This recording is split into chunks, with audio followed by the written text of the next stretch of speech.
काका जी, मैं आपसे पूछूंगी, आपके नेता ने आज प्रेस कॉन्फ्रेंस की है राहुल गांधी के साथ, पर सर इतनी देर क्यों लगा दी? पहला चरण चुनाव प्रचार आज खत्म हो रहा है, एक संयुक्त रैली नहीं की है दोनों नेताओं ने। अगर जनता के बीच आप उम्मीद कर रहे गठबंधन चलेगा, तो कम से कम रैली तो संयुक्त दोनों नेताओं को करनी चाहिए थी। काका जी, सुचारिता, आपको और आपके संस्थान के माध्यम से पूरे देश के लोगों को रामनवमी की बधाई। और राम के बारे में अभी एक संकीर्ण साथी ने बहुत ही संकीर्णता भरा बयान दिया कि राम महल में है। राम महल में नहीं है, राम इस दुनिया के और इस ब्रह्मांड के कण कण में है। राम के बारे में कबीर ने कहा कि सब में रमय रमावय जोई, ताकर नाम राम जस होई। तो राम तो सब में है, हम में, तुम में, खड़क हम में, घट घट व्यापी राम है। लेकिन जो लोग उनके चंदे से चोरी कर लेते हैं, जो लोग उनके नाम पे धंधा करते हैं, जो लोग उनके नाम पे वोट मांगते हैं, जो पूरे देश के 140 करोड़ लोगों के भविष्य को गर्त में ढकेलते हैं, जो लोग 83% बेरोजगारी लाते हैं, जो लोग 700 किसानों को कुचलते हैं, जो नरेंद्र मोदी अपने वैभव और विलास को ही इस देश का वैभव और विलास समझते हैं, जो देश भूखमरी और ग्लोबल हंगर इंडेक्स के रिपोर्ट में 107वें नंबर पर है, तो जहां 200 मिलियन पीपुल रोज बिना रोटी के सो जाते हैं, वहां का प्रधानमंत्री जब 6000 करोड़ रुपया हर साल अपने वैभव पर खर्च कर रहा होगा, तो इसकी घोर भर्त्सना करते हैं। और आपको अपना दृष्टिकोण सही रखना चाहिए। इससे पहले भी राहुल जी की और माननीय अखिलेश यादव जी की रैली हुई आगरा में।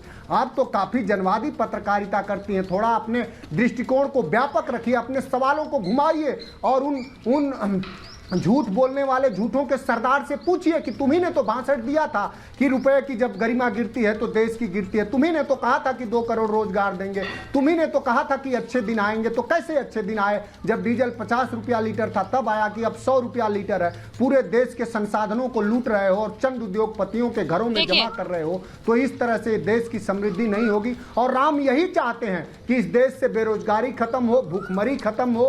और एक और रिपोर्ट आई है कि इस देश में मध्यम आय वर्ग के लोगों की 50 साल में सबसे कम बचत हुई है और मध्यम परिवारों की हालात खराब है।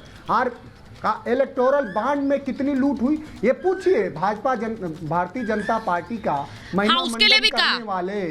नहीं, उस इलेक्टोरल बॉन्ड पर भी आपके नेताओं ने आज कहा कि सबसे बड़ा एक्सटॉर्शन रैकेट है वो। मुझे लगता है उस पर भी जवाब लेने की जरूरत है।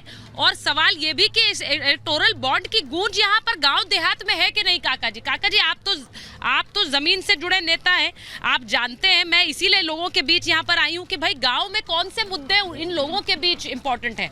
राजनीतिक दल तो कई मुद्दे उठाते हैं, लेकिन लोगों के बीच किन मुद्दों की गूंज है वो जरा मुझे समझना होगा। मैं एक बार जरा यहाँ पर पूछती हूँ, 150 पार की बात कर रहे हैं मास्टर जी, आप तो बड़े किसान नेता हैं। 150 राहुल गांधी आज कह रहे हैं कि सिर्फ 150 सीटें आएंगी, बीजेपी की 400 की बात तो सिर्फ कर रहे हैं। आपको लग रहा है ऐसा है? देखो, हम गौतम बुद्ध नगर में नोएडा सीट पे बैठे हुए हैं। हाँ।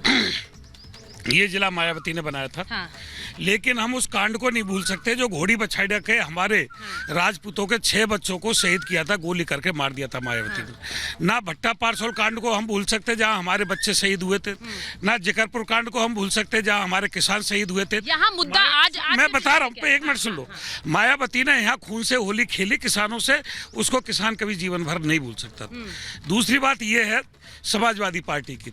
समाजवादी पार्टी आई, गौतम बुद्ध नगर का भंटा डार कर दिया पूरा।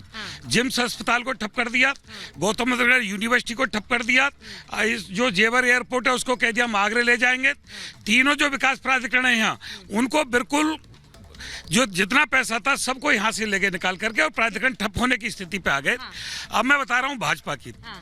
जिम्स हॉस्पिटल बढ़िया चल रहा है, गौतम बुद्ध नगर यूनिवर्सिटी बढ़िया चल रही है।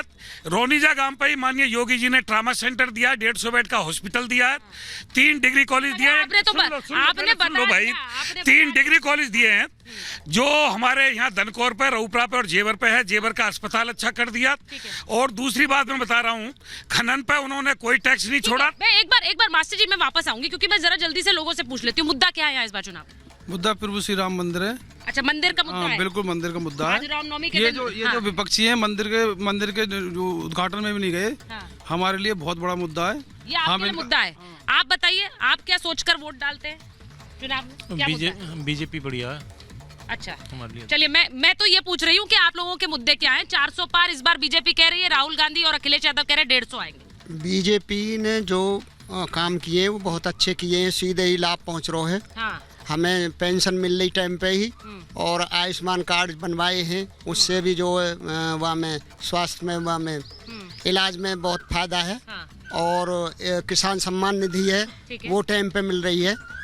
और ऐसे किसान सम्मान निधि की बात भी यहाँ पर गांव में जाहिर है, स्वाभाविक है होगी। मैं एक बार जरा आपसे भी पूछ लेती हूँ, बताइए रैलियां किसकी हो रही हैं, कौन आ रहा है इस बार? बीजेपी के डॉक्टर महेश शर्मा आ रहे हैं। अच्छा, और आपको क्या लग रहा है यहाँ पर किसकी, सिर्फ यहाँ की नहीं यूपी में इस वक्त कौन आ रहा है इस बार? यूपी में मोदी जी की सरकार आवेगी। चलिए, ये मुझे लग रहा है कि आप लोग जिस तरह से बात कर रहे हैं, मैं एक बार वापस स्टूडियो जाती हूँ, क्योंकि मुद्दों की खनक क्या है वो जरा मैं ज्यादा समझना चाह रही थी। एक बार जरा मैं दुष्यंत जी आपके पास आऊं, आपने यहाँ पर सुना क्या बात हो रही है।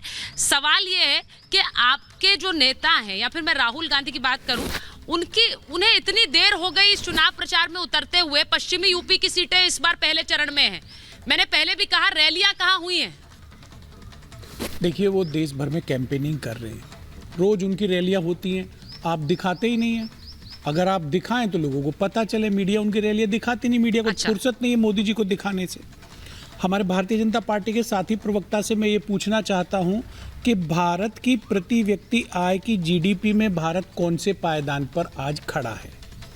भारत के किसान की स्थिति कितनी दयनीय होते हुए भी आपने एमएसपी की गारंटी दुष्यंत जी आपने आरोप लगाया मीडिया पर, तो मैं एक बार जरा पूछ लेती हूँ। आप अजय जी से पूछिएगा, आप अजय जी से पूछिए, आप अजय जी से पूछिए, लेकिन पहले बताइए पश्चिमी यूपी में कौन सी रैली की? आप राहुल गांधी की रैली दिखाते नहीं है, फिर मुझसे कहते राहुल गांधी नहीं आ रहे। राहुल गांधी डेली रैली कर रहा है, एवरीडे उनकी रैली हो रही है। बता दीजिए, नहीं मुझे बता दीजिए, एवरीडे उनकी रैली हो रही है। आप उनके ट्विटर पेज पे जाके देख लो, ट्विटर हैंडल पे कितनी कौन सी रैली थी सर जो हमने कवर नहीं की? हर रोज उनकी रैली जहां पर होती है। चुनाव हो रहा है वहां तो रैली करेंगे। अरे भाई, या सिर्फ वायनाड में ही करेंगे? देखिए जी, मीडिया ऑपोजिशन के लीडर्स को दिखा नहीं रही है, लेकिन मेरा सवाल अजय आलोक जी से है, अगर ये जवाब देना चाहिए। देखिए जी, हम अपने आरोप से पीछे नहीं हटेंगे। आप हमें दबाना चाहेंगे, हम दबने वाले नहीं हैं।